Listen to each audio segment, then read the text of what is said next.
नमस्कार, मैं हूं आरजे पवन। लाउडस्पीकर 90 एफएम से सेहत सही लाभ कही में आपका स्वागत है।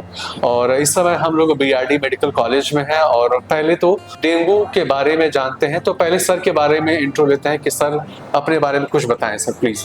आप मैं एचओडी मेडिसिन जी बीआरडी मेडिकल कॉलेज गोरखपुर में as a head of the department medicine और I am professor Azhar Ali Khan ji. हाँ, डेंगू के बारे में जी।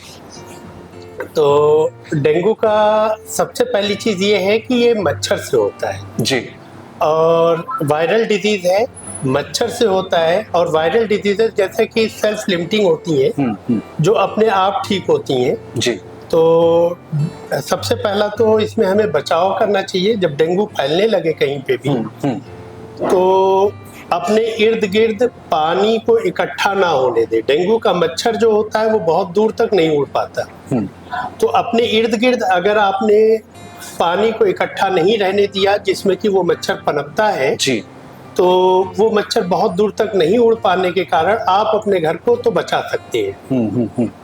दूसरी चीज, जब भी डेंगू फैला हो तो उस दौरान आप पूरे आस्तीन के कपड़े पहने जी, ताकि डेंगू को काटने का मौका ना मिले। और ये मच्छर ज्यादातर दिन के वक्त काटता है, टाइगर मॉस्किटो कहलाता है और दिन के टाइम में ज्यादा ये जो डेंगू और मलेरिया जी, डेंगू और मलेरिया में जो लोगों को भ्रांति है कि मतलब ये अलग है, ये डेंगू अलग है, मलेरिया अलग है, इसके बारे में दोनों बिल्कुल दो अलग बीमारियां हैं जी। मलेरिया प्लाज्मोडियम से होता है और डेंगू वायरस से होता है। जो डेंगू मच्छर पनपते हैं वो मच्छर तो दोनों मच्छर काटने से दोनों बीमारियां होती हैं जी। दोनों के लक्षण अलग हैं और दोनों में कॉम्प्लिकेशंस भी बिल्कुल अलग हैं, परेशानियां अलग हैं। दोनों दो अलग बिल्कुल अलग बीमारियां हैं। ओके, तो सिम्टम्स भी अलग सिम्टम्स अलग होते हैं। जैसे मलेरिया में जाड़ा बुखार आता है, कुछ बुखार आएगा फिर जाड़ा लगेगा और इस तरह से ये फिर उतर जाता है जी।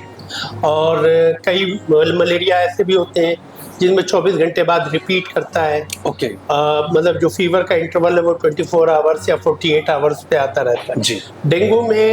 डेंगू के लक्षण जानना बहुत जरूरी है। ये कंटिन्यूअस हाई ग्रेड फीवर, बहुत तेज बुखार रहेगा 104 105 इस तरह का और 4-5 दिन रहता है जो कि अपने आप 5वें दिन उतर जाएगा। और उतरने के बाद जिस दिन फीवर उतरता है उस दिन से प्लेटलेट कम होने लगता है डेंगू में जी। और वो प्लेटलेट 2 से 3 दिन में स्पॉन्टेनियसली बढ़ जाता है। अच्छा, जब एक लेवल से ज्यादा कम होता है तो हम लोग प्लेटलेट चढ़ाने की भी जरूरत पड़ती है। जैसे यूजुअली 20,000 कहा जाता है कि 20,000 से प्लेटलेट कम हो तो प्लेटलेट देना है, अदरवाइज सिर्फ सिम्टोमेटिक मैनेजमेंट है। जब बुखार हो तो पैरासिटामोल के अलावा कोई और गोली ना ले। पानी और इलेक्ट्रॉल बहुत जरूरी है डेंगू में। डिहाइड्रेशन इसका सबसे मेजर कॉम्प्लिकेशन डिहाइड्रेशन होता है जी। और प्लेटलेट के लिए बहुत वरी करने की जरूरत नहीं होती। जब फीवर उतरता है 5वें दिन के बाद से प्लेटलेट डाउन होता है और 8वें 9वें दिन प्लेटलेट अपने आप बढ़ जाता है। इस दौरान अगर कोई प्रॉब्लमेटिक चीजें हो जैसे ब्लीडिंग वगैरह होने लगे या प्लेटलेट काउंट 20,000 के नीचे जाने लगे तब प्लेटलेट भी चढ़ाने की जरूरत पड़ती है। ओके, सो इसके बचाव के लिए आप हमारे जो भी दर्शक इसके बचाव के लिए डेंगू के सबसे ज्यादा जरूरी है कि अपने इर्द गिर्द पानी ना इकट्ठा होने दें, साफ सफाई।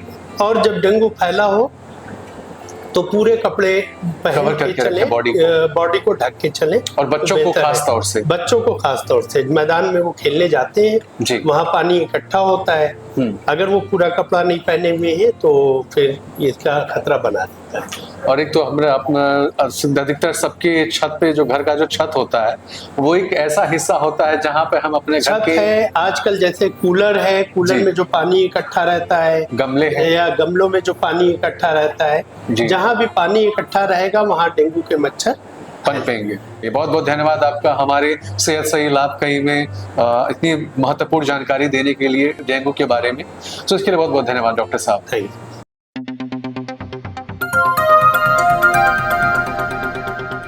बजाओ जरा झूम के बजाओ, बजाओ बजाओ जरा झूम के बजाओ।